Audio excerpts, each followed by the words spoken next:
atribuciones que tienen los alcaldes. Las atribuciones y las obligaciones que tienen los alcaldes, el consejo municipal, lo que puede hacer el alcalde y lo que no puede hacer el alcalde está ahí. ¿Ya? ¿Me escuchó? Revísela porque hay algunas disposiciones ahí que se pueden interpretar. ¿Eh? Yo soy un poquito refractario, digamos, de la visión que tiene la Contraloría al respecto. Yo creo que haciendo una interpretación a la norma, sí los alcaldes tienen facultad en este caso. Pero revise la norma y lo podemos conversar después. ¿Eh? Lo podemos conversar. Cambiar puntos de vista, ¿sí? Revise la norma, me parece interesante que la revise. Bueno, me estaban diciendo de que quedamos en el artículo 8. ¿Lo comenzamos a desarrollar ya? ¿O quedó para hoy día eso? ¿Mm?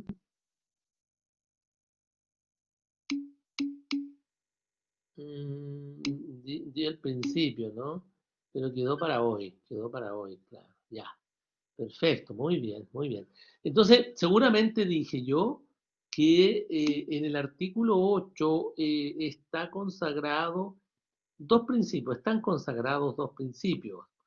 ¿Mm? Por un lado, el principio de probidad y por el otro, el principio de la transparencia o de acceso a la información pública o de acceso a la información pública. Bueno, ¿qué tenemos entonces ahí nosotros? ¿Qué tenemos ahí? Mire, el artículo 8, ¿no es cierto?, comienza señalando de que el ejercicio de las funciones públicas obliga a sus titulares a dar estricto cumplimiento al principio de probidad en todas sus actuaciones, en todas sus actuaciones. Entonces aquí tenemos varias cositas que decir. Hay varias cosas que decir. Primero, afirma que el ejercicio de la función pública, ¿eso qué significa? Que ese ejercicio lo tienen que realizar funcionarios públicos. ¿Y quiénes son funcionarios públicos? Bueno, aquellos que trabajan para el Estado, aquellos que están vinculados con el Estado. ¿Y cómo se vinculan los funcionarios con el Estado? Eso es interesante. Le voy a decir cómo no se vinculan, le voy a decir yo, ¿no? No se vinculan los funcionarios, no se vinculan contractualmente entre las personas privadas y el Estado. No se celebran contratos de trabajo. Los contratos de trabajo se celebran, ¿no es cierto?, entre privados, entre un empleador y un trabajador. Y esas normas que aplican a los contratos entre privados las encontramos en el código del trabajo, ¿ya? Por lo tanto, acá en la función pública, los funcionarios se vinculan con el Estado estatutariamente a través o por medio del estatuto administrativo que regula, ¿no es cierto?, la función que va a desempeñar el funcionario, la actividad que va a realizar el funcionario. Por lo tanto, cuando dice que, ¿no es cierto?, el ejercicio de las funciones públicas, este ejercicio corresponde a aquellos que están vinculados estatutariamente con el Estado. Ellos son funcionarios públicos. Luego,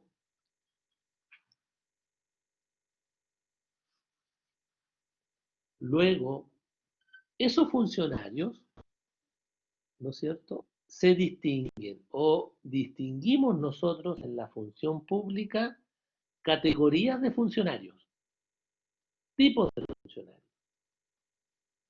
Están los funcionarios de planta, están los funcionarios a contrata, están los funcionarios a honorarios,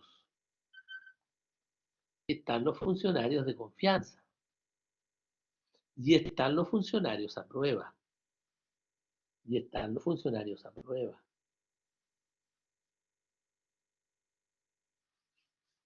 Por lo tanto, en principio, ¿no es cierto? Dice aquí, habla de la función, el ejercicio de la función pública, hasta ahí está todo bien, digamos, pero luego dice que obliga a sus titulares a dar estricto cumplimiento al principio de probidad en todas sus actuaciones. Entonces, ahí tenemos un problemita porque dice que obliga el ejercicio de la función pública. Cuando dice función, ¿no es cierto? Debiéramos entender que se está refiriendo a los funcionarios, pero dice que obliga a sus titulares a dar estricto cumplimiento al principio de probidad. Y ahí tenemos un problema, porque resulta que dentro de las categorías de funcionarios, ya les mencioné, funcionarios de planta, funcionarios a contrata, a honorarios, de confianza y auxiliares. A prueba, y funcionarios a prueba. Y ocurre que en el caso de los funcionarios de planta, existe el cargo de titular. ¿Y quién es titular? Aquel que ocupa el cargo en propiedad. ¿Y por qué ocupa el cargo en propiedad? ¿O por qué se le llama cargo en propiedad?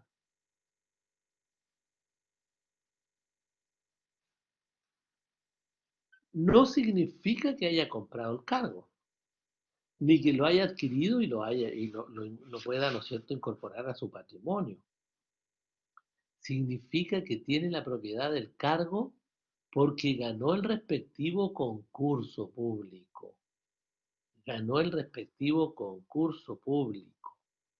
Y entonces ahora se dice que tiene la titularidad del cargo. Le pertenece, digamos, y por lo tanto lo ocupa en esa calidad, titular del cargo, lo ocupa en propiedad. Ahora, también ocurre que ese titular puede ausentarse, porque puede estar con licencia médica, o porque tiene feriado legal, o porque tiene permiso administrativo. Y ahí nosotros tendríamos un inconveniente porque existe en la Constitución un principio que se llama el de la continuidad del servicio. El de la continuidad del servicio. Y eso significa que los cargos públicos no pueden quedar sin un funcionario. No pueden quedar sin un funcionario. Por lo tanto, alguien tiene que ocupar el cargo mientras está ausente temporalmente el funcionario titular. Y ahí entonces aparece la figura del funcionario, ¿no es cierto?, subrogante y el funcionario suplente. Claro, estos funcionarios reemplazan al titular en ausencia temporal, el suplente y el subrogante. Los dos cuando están en ausencia temporal el titular. Pero ¿cuál es la diferencia entre uno y otro entonces? Si los dos reemplazan al funcionario titular en ausencia temporal, pongo el acento en la expresión temporal. La diferencia está en que en un caso, en el caso del subrogante, la ley es la que señala quién va a reemplazar al titular ausente. La ley señalará quién reemplaza al titular ausente. En el caso del subrogante. Y en el caso del suplente, el superior jerárquico es el que determina quién reemplaza al titular. ¿Se fija? Entonces, si bien los dos en los dos casos reemplazan al titular, uno lo designa la ley y el otro el funcionario superior jerárquico y por lo tanto va a nombrar a cualquiera que esté digamos que sea de su confianza en el fondo, no al que viene en segundo lugar necesariamente. Veamos, ¿en qué caso se hace la distinción? De qué va por suplente o subrogante? ¿De qué va por suplente o subrogante? Sí. Trato de entender lo que me está diciendo ahí, Ortega. ¿En qué caso se hace la distinción? Bueno, lo que pasa es que en cada caso la ley es la que va a señalar si es subrogación o suplencia. Ejemplo, un ejemplo práctico. Cuando el presidente de la República se ausenta del territorio nacional en forma, en forma temporal, desde luego, ¿quién lo reemplaza? Díganme ustedes. ¿Quién lo reemplaza?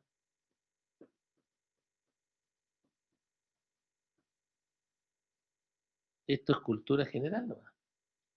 ¿Quién reemplaza al presidente de la República cuando se ausenta temporalmente del territorio nacional?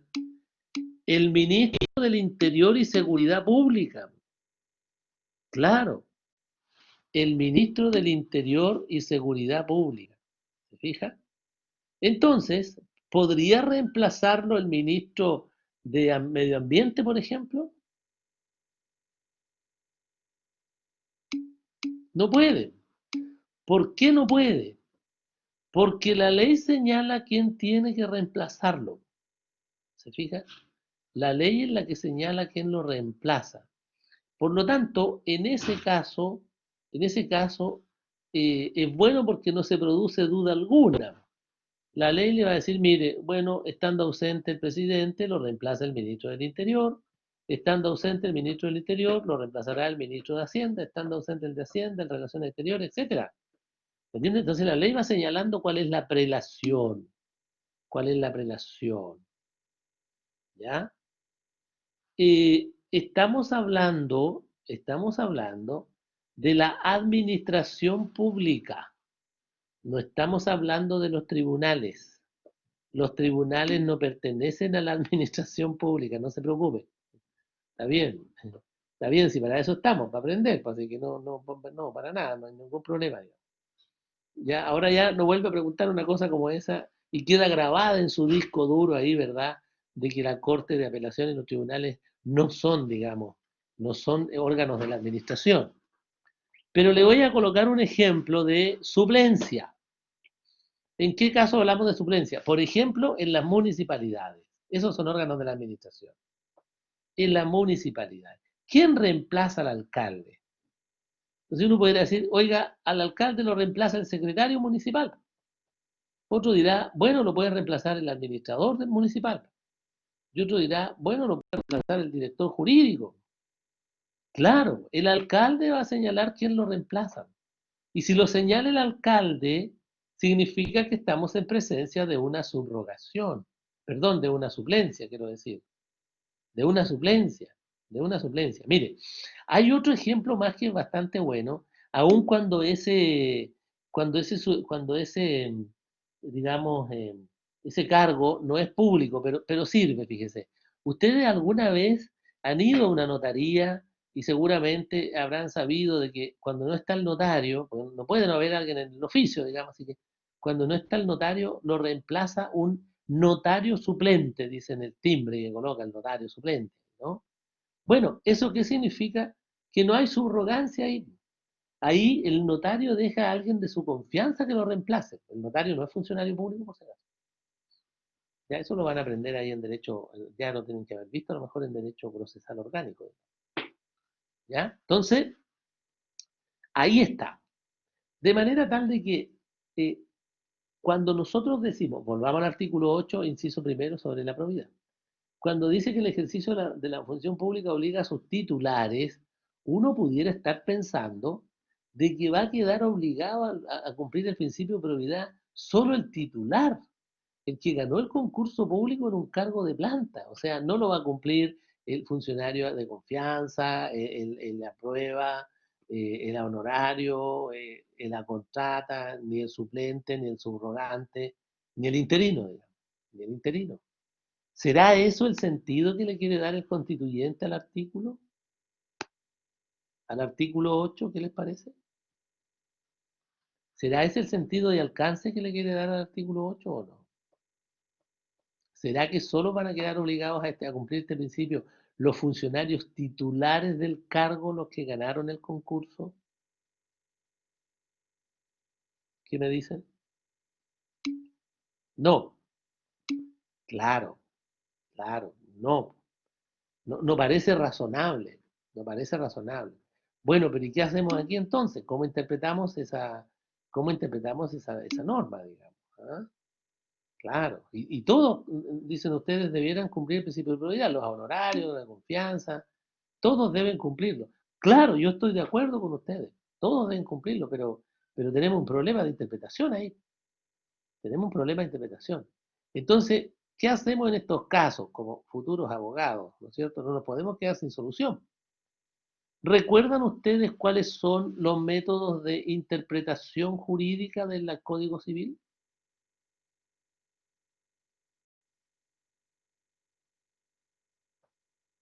¿Cuáles son los métodos sistemáticos? Bien, otro. El histórico, bien, muy bien. Otro.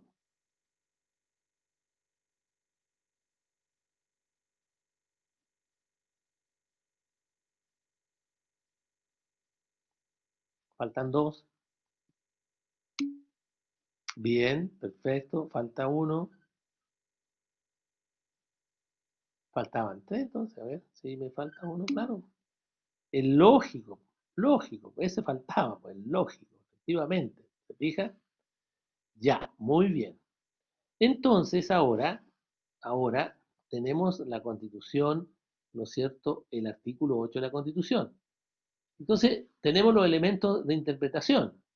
Pero ahora vamos a agregar a este problemita que tenemos aquí un artículo que está por allá en una ley que ustedes rápidamente la van a ubicar. La ley 18.575 de bases generales de la administración del Estado. Artículo 52, inciso primero. Por favor. Ley de bases generales de la administración del... Ley orgánica constitucional en realidad, así se llama. Ley orgánica constitucional de bases generales de la administración del Estado. Artículo 52, inciso segundo. Díganme nomás de qué se trata.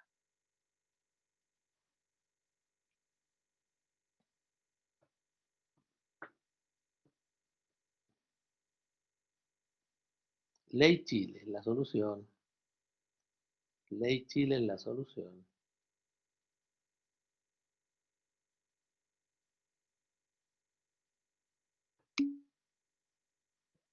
A ver.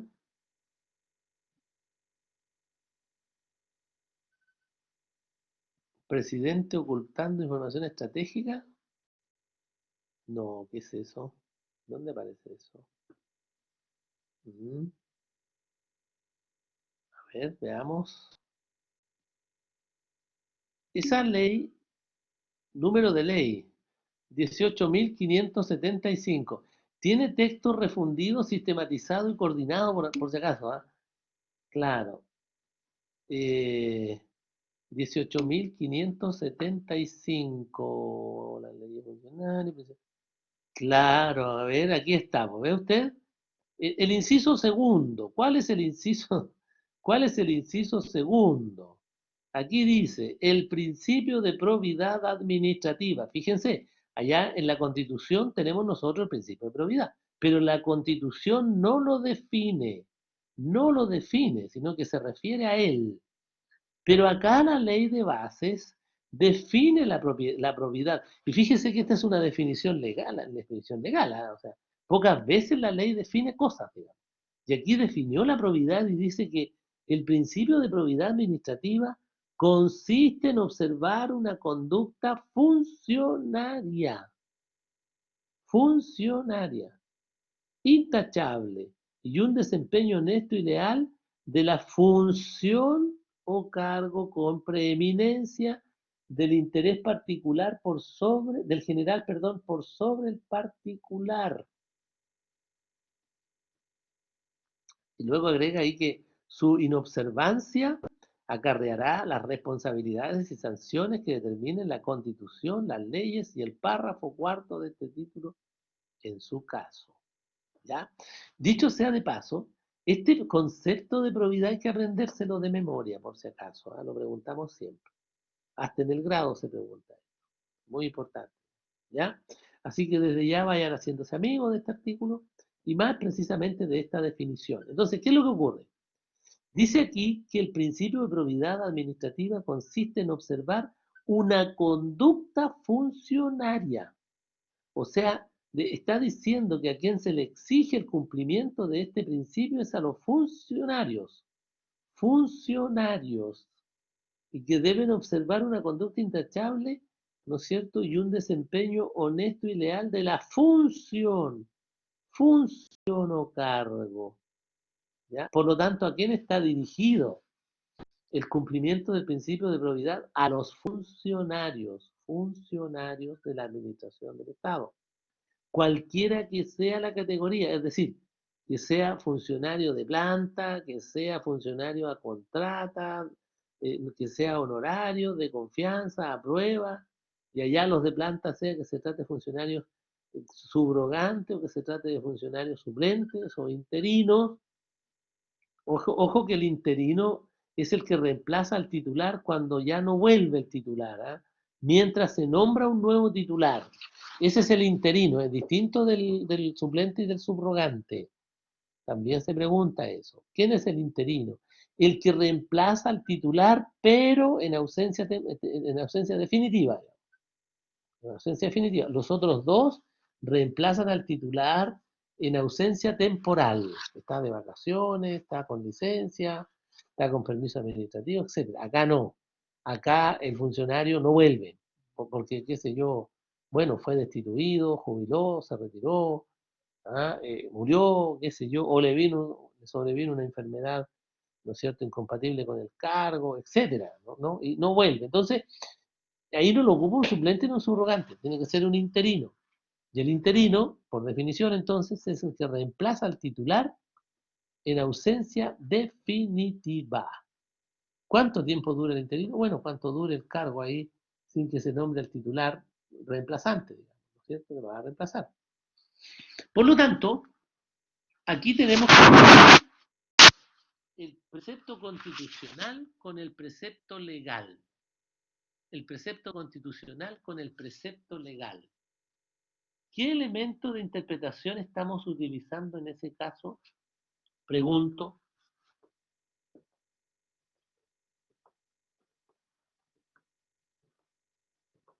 ¿Qué elemento de interpretación estamos aplicando en ese caso? ¿El histórico? ¿El lógico? ¿El sistemático? ¿El gramatical? Digan ustedes. El derecho es uno solo, para que vean. Entonces las normas del derecho privado nos sirven aquí a nosotros para trabajar con el derecho público. ¿Ya? Díganme nomás. Díganme nomás. ¿Qué método estamos utilizando aquí?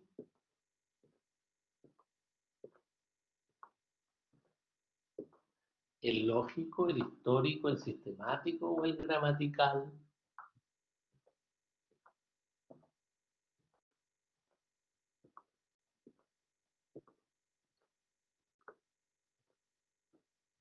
¿Qué pasó? ¿Desaparecieron?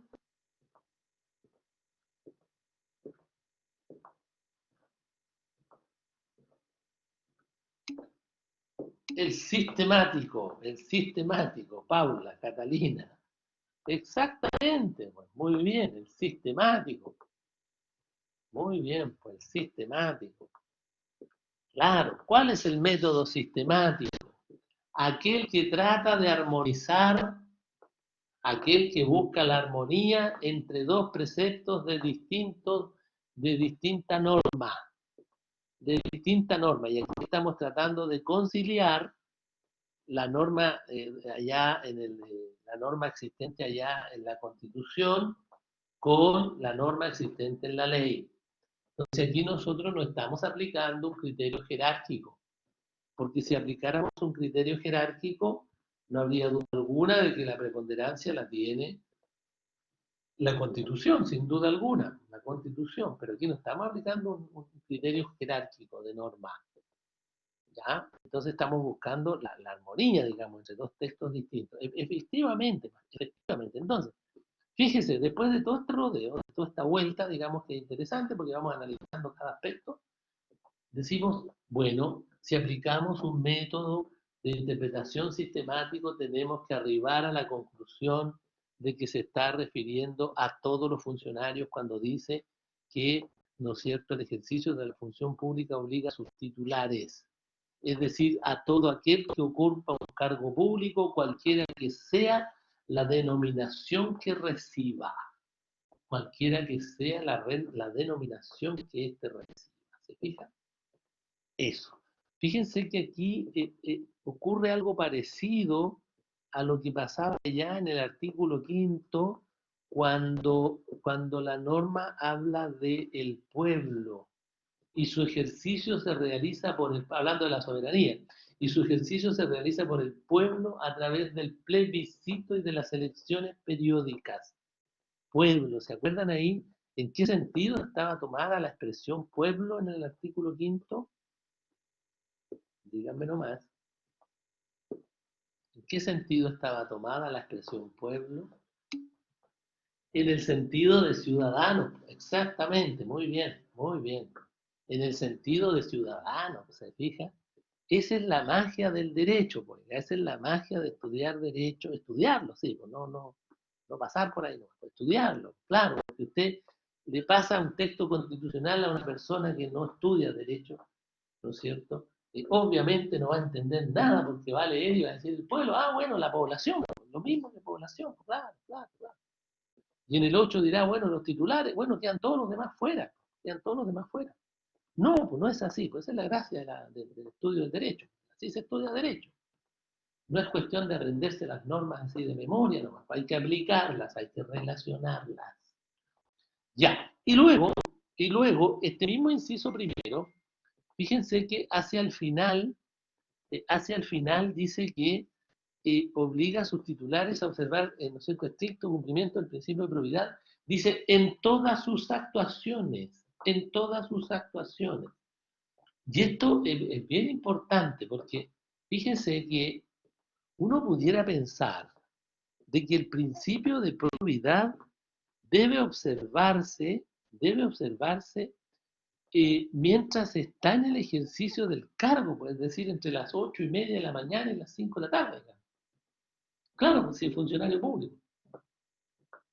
¿Y qué pasa el fin de semana? ¿Y qué pasa después de las 6 de la tarde? ¿No es funcionario? ¿No tiene que cumplir el principio de probidad? No, no es así. Porque dicen todas sus actuaciones. O sea, usted es funcionario 24 horas al día, 7 días a la semana, el año completo. Desde que usted es investido, ya vimos eso nosotros, ¿te dije que sirve eso ahora? Desde que es investido, usted es funcionario hasta que se retire del servicio, renuncie o se muera, digamos. Claro, claro. Y el fin de semana se va a comportar como debe comportarse un funcionario, por ejemplo, de un servicio, ¿se fija? Porque tiene que tener un comportamiento acorde a la función que desempeña. Por eso es que tiene que observar la probidad siempre, en todas sus actuaciones. Alguien podría representarse la siguiente, o presentarse la siguiente inquietud. Y yo podría, como funcionario público, dirá usted, bueno, y un funcionario público entonces podría ser destituido si en un fin de semana o en su, ¿no es cierto?, en sus días de descanso, comete una acción reñida con la probidad, no estando en el servicio, pero siendo funcionario, sin duda. ¿Podría? Sí, pues puede, pues, efectivamente. Claro, puede ser. ¿Por qué razón? Porque tiene que observar el principio siempre y tiene que dignificar el cargo. Ve que el fin de semana el intendente no deja de ser intendente. A lo mejor anda sin corbata. Claro, anda con polera a lo mejor. Incluso zapatillas, si me apuro un poco, puede que se coloque a lo mejor el intendente, pero no deja de ser intendente. ¿Ah? Claro, por ejemplo, cuando los marinos están de Franco, exactamente. Exactamente, claro, y los militares, quien sea, pues. Ah, muy buen ejemplo, ¿ah? Muy buen ejemplo, porque efectivamente en los institutos armados, los funcionarios, ¿no es cierto?, los que están allí, salen de Franco, o sea, significa que salen al medio libre, pero no dejan de ser quienes son, ni dejan de pertenecer a la institución de la que provienen. Buen ejemplo, me gustó, fíjense. Claro, en todas sus actuaciones, en todas sus actuaciones. ¿Ya? Eso es lo que se conoce como la dignificación del cargo. La dignificación del cargo. Si usted es alcalde, si usted es abogado, por ejemplo, de la municipalidad, abogado del Servicio de Puestos Internos, abogado de la Contraloría, abogado. Oiga, tiene que comportarse obviamente como corresponde siempre, porque no están viendo al abogado Juanito, Pedrito o Jaimito, digamos. No, no, si están viendo al abogado el abogado de la oficina tanto. ¿Ah? ¿Entienden? Bueno, y esto pasa en el ámbito privado también. ¿Eh? También pasa en el ámbito privado. Si aquí no tenemos por qué colocar solamente ejemplos de terceros. Piensen ustedes nomás en lo que significa el caso nuestro, el caso de los docentes universitarios que hacemos clases a tantos alumnos, ¿no? Claro, y uno normalmente, ¿no es cierto?, en la sala de clase, en fin, en su relación con ustedes, tiene una forma de comportarse el docente, acorde a las circunstancias, sin duda, pero ¿qué pasaría si usted descubre, ¿no es cierto?, un fin de semana cualquiera en un lugar, digamos, en un lugar cualquiera también se encuentra un profesor suyo en condiciones calamitosas, ¿no es cierto?, ¿ah? Yéndose de un lado a otro y no hay viento, ni hay terreno disparejo, digamos, ¿verdad? En fin, o en actitudes reñidas con la función, con el cargo que uno tiene, ¿me entiendes? Claro, a lo mejor personas anónimas que no desempeñan cargos que tienen alguna relevancia o que son menos conocidas, bueno, no tienen mucho que cuidar, pero aún así, fíjese, en cada medio las personas tenemos que, en el fondo, si no es que tenga que estarse cuidando, si tiene que comportarse como corresponde nomás, el comportamiento normal de una persona sana, digamos, ¿ah? ¿Me entiendes? Eso, y a ustedes eso les va a pasar, obviamente les va a pasar cuando se titulen de abogado y se desempeñen después, van a tener que observar conductas, las conductas normales de una persona adulta, profesional, digamos, como los clientes esperan que ustedes sean. Claro, como los clientes esperan que ustedes sean. Y lo mismo pasa con los médicos, lo mismo pasa con los arquitectos, supongo. Pero acá en el caso nuestro es un poquito más exigente, porque en el caso nuestro nosotros somos bastante más formales,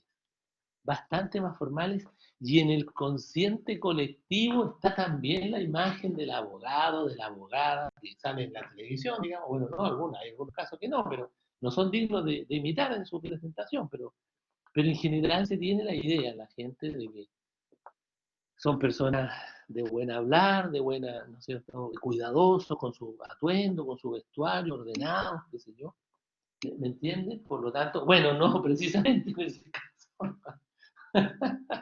El ejemplo que están colocando ahí, oiga, yo alguna vez me entró la duda porque me la nombraron, pero hasta hace años atrás, y en un canal me dije, mire, ahí está, qué sé yo.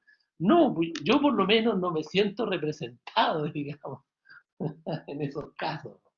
¿Me entiende usted? Y yo creo que los clientes igual, o sea, hay clientes y clientes, hay algunos clientes que les da gusto ver a su abogado como corresponde, con un buen hablar, ¿no es cierto?, con un atuendo, si no tiene para qué andar con un Armani, uno se basta con que ande ordenadito y limpio, digamos.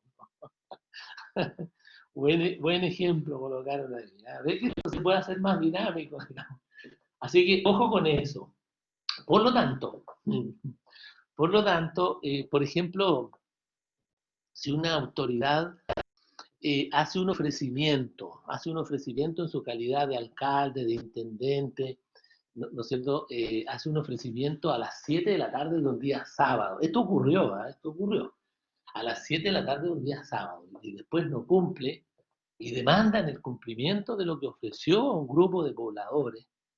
La autoridad no puede decir, no, pero si yo ese ofrecimiento lo hice a título personal, porque fue un sábado a las 7 de la tarde, ¿no? A las 7 de la tarde. No, pues esa autoridad tiene que tener claro, y su abogado defensor tenía que tener claro de que no, pues si es funcionario público todo el día y todos los días.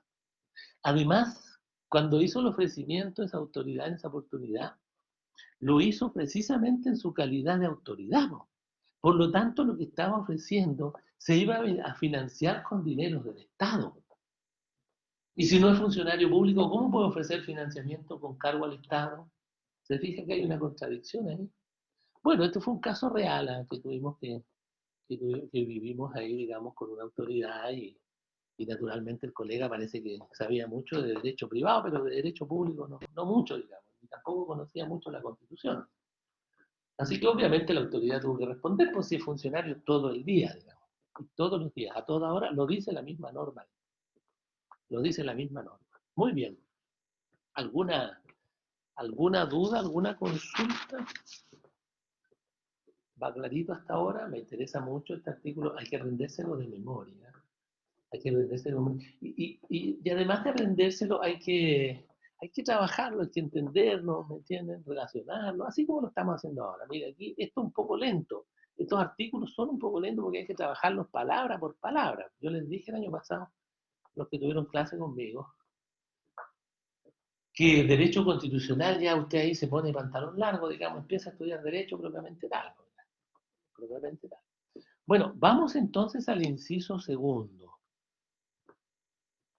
Vamos al inciso segundo de los exámenes. ¿Qué exámenes, oiga? Me preguntan aquí por los exámenes, no sé qué exámenes. Todavía no tenemos ni certámenes y menos exámenes. No, falta para que termine el semestre todavía, estimado alumno, digamos, ¿eh? Falta todavía.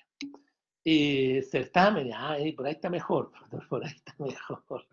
De certámenes. No, oiga, no tengo noticias de los certámenes, ni sé qué vamos a aplicar en términos de qué metodología, digamos, ¿eh?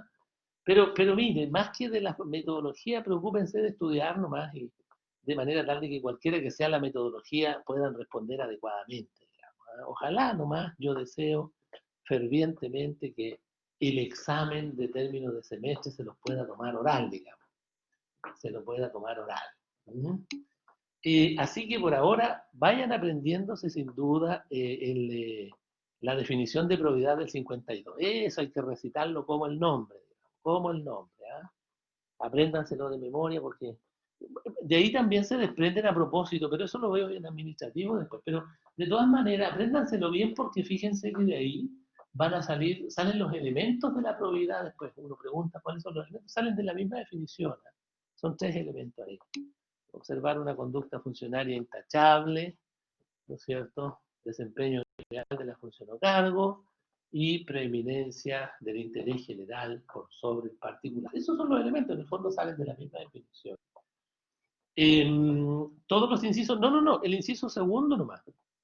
En el caso del 52 se aprenden solo el inciso segundo, solo lo relativo a la definición, nada más, nada más. El 8 sí se lo aprenden bien, digamos, el artículo 8 de la Constitución, de la Constitución. ¿Ya? Muy bien. Vamos al inciso segundo entonces del artículo 8. No olviden que en el artículo 8, inciso primero, entonces tenemos el principio de probidad y en el inciso segundo, el principio del acceso a la información o de la transparencia. Transparencia, así que cambiamos aquí de principio. Entonces tenemos en el artículo 8, inciso segundo, que dice que son públicos los actos y resoluciones de los órganos del Estado, así como sus fundamentos y los procedimientos que utilicen. Sin embargo, solo una ley de quórum calificado podrá establecer la reserva de aquellos o de estos cuando la publicidad afectare el debido cumplimiento de las funciones de dichos órganos, los derechos de las personas, la seguridad de la nación o el interés nacional. O el interés nacional. ¿Se fija? Por lo tanto, en el inciso segundo se nos garantiza la publicidad de los actos y resoluciones de los órganos del Estado. De los órganos del Estado. ¿Qué significa eso? Significa que cualquier persona puede pedir información a cualquier órgano del Estado. Cualquier persona. Cuando digo cualquier persona me refiero a cualquier persona, literal. Cualquier persona natural, cualquier persona jurídica. Cualquier persona natural, cualquier persona jurídica. Persona natural, chilena o extranjera, ¿no es cierto? Mayor de edad, menor de edad. Bueno, menor de edad tendrá que hacerlo a través de un representante, pero también puede pedir. ¿Se fija usted? Cualquier persona puede pedir información a cualquier órgano del Estado, porque la norma dice a los órganos del Estado. Son públicos los actos y resoluciones de los órganos del Estado. No dice de los órganos de la administración. Habla de los órganos del Estado.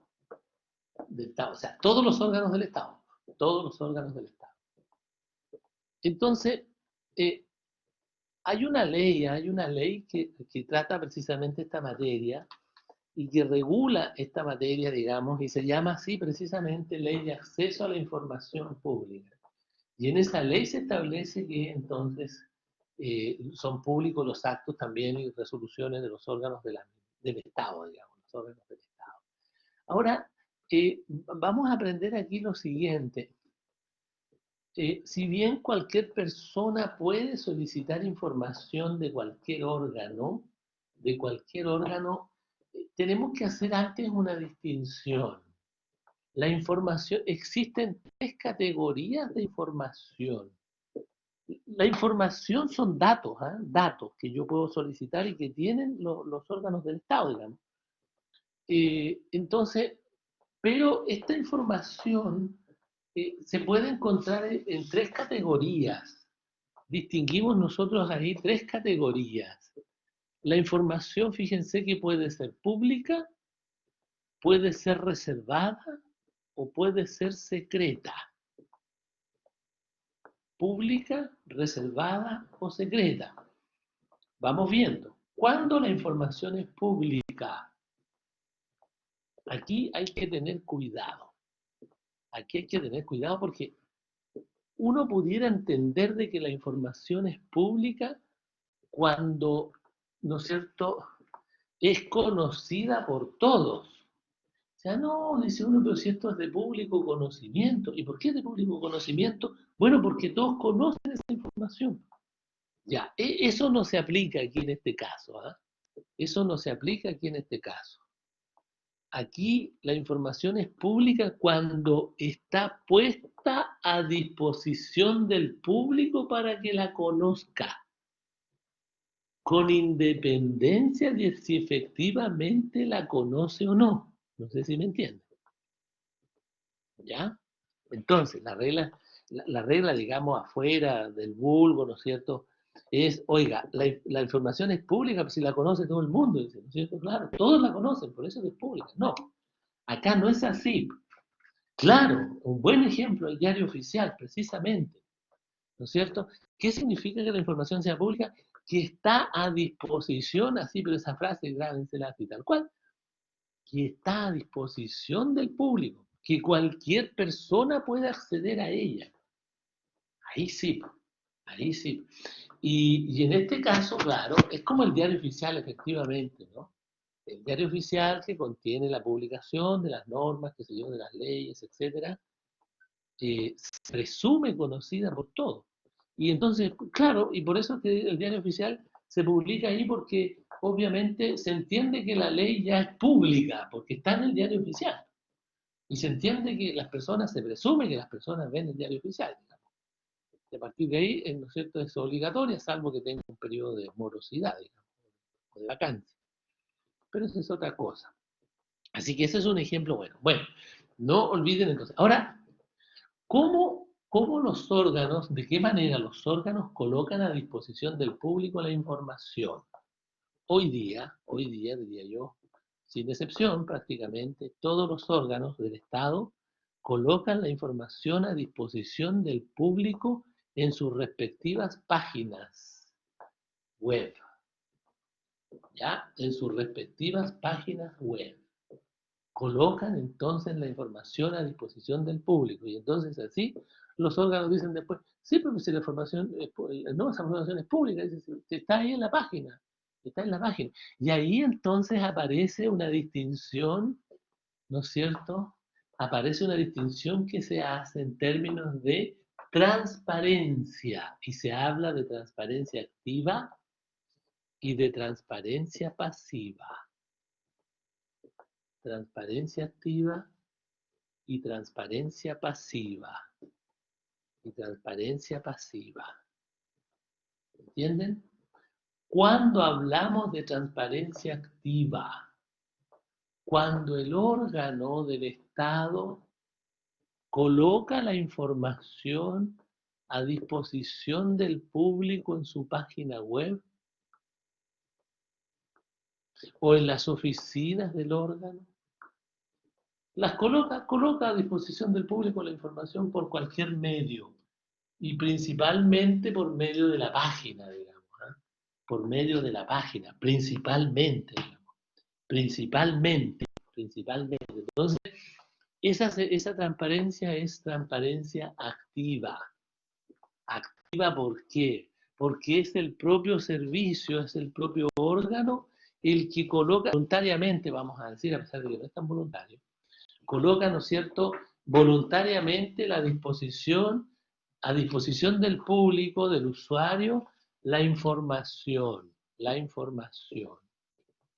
¿ya?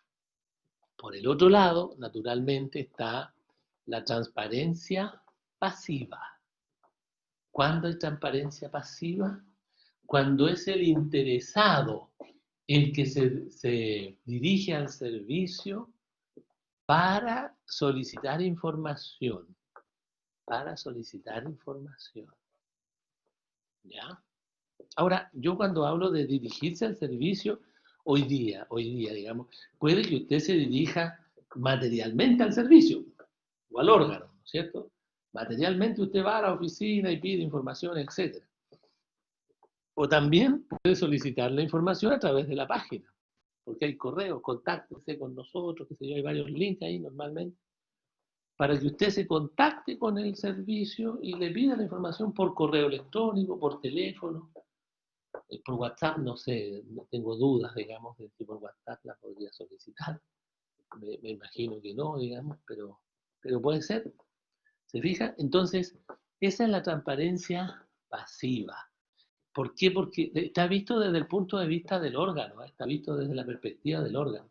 Cuando el órgano coloca la información a su disposición por su propia voluntad, hablamos de transparencia activa y transparencia pasiva cuando usted le pide la información al órgano y el órgano entonces se la entrega.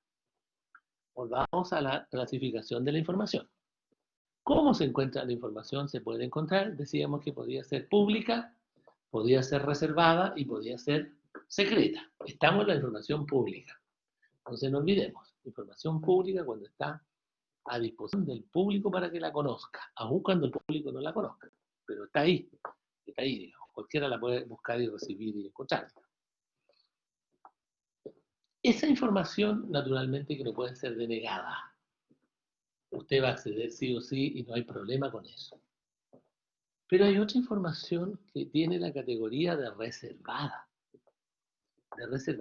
Y si la información tiene la categoría de reservada, entonces el servicio no tiene la obligación, más aún, no la tiene que entregar. Si tiene el rótulo de información reservada, entonces no la va a entregar. ¿Qué información es pública? Por ejemplo, las remuneraciones de los funcionarios hoy día son públicas. Usted entra a la página y va a ver ahí, ¿no es cierto?, cuánto gana, qué sé yo, el alcalde, cuánto ganan los concejales, está todo ahí. Transparencia activa. ¿Qué información es reservada? Por ejemplo, la información relativa a sus cuentas corrientes, cuentas de ahorro que tenga en el Banco Estado. O sea, tengo que mencionar el Banco Estado porque ese banco es del Estado y es una institución pública. No puedo nombrar a los privados porque los privados no están dentro de este análisis, digamos, que dice que los órganos del Estado, se habla de los órganos del Estado. Entonces, en el caso del Banco Estado, por ejemplo, del Banco Estado, usted no puede pedir información que sea reservada. ¿Y cuándo va a ser reservada? Cuando pertenece a un cliente. Entonces usted, un tercero, qué sé yo, que quiere contratar con ese cliente y quiere saber cuáles son los movimientos de dinero que ha hecho el cliente, si tiene solvencia, no tiene solvencia, en fin, porque quiere emprender un negocio. Ah, bueno, ahí no le van a entregar la información. Y con toda razón, pues le van a decir, no, esta información reservada. ¿Quién conoce la información reservada? Bueno, el titular, el dueño de la información, en este caso el cliente del banco.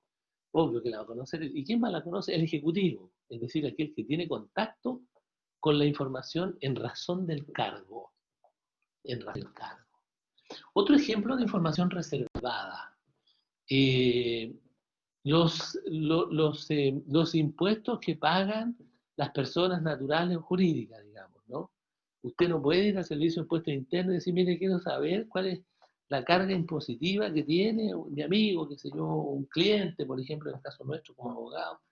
Mire, tomé un cliente y no sé si será solvente, si manejará mucho dinero o no, cómo anda con su situación tributaria, tiene bienes raíces, cuántos tiene a su nombre. No puede pedir eso usted. No puede pedirlo porque es información reservada, pero tanto le pertenece al titular. El titular es el dueño de la información, ¿eh? Por ejemplo, por si acaso. ¿Eh? Claro, claro, claro. ¿Se fija? Entonces es el dueño de la información. ¿Y quién más la conoce? El funcionario que está a su cargo, claro. Claro, pues el que maneja, ¿no es cierto?, los tributos, ahí las erogaciones, los pagos que hacen los contribuyentes, digamos, lo sabe el funcionario, pero él tiene un deber también, ético, un deber ético, un deber de probidad, de no revelar información a la que tiene acceso en razón del cargo, en razón del cargo, ¿te fijas? Ya, esa información usted no puede acceder a ella. Pero, ¿qué se podría hacer en ese caso?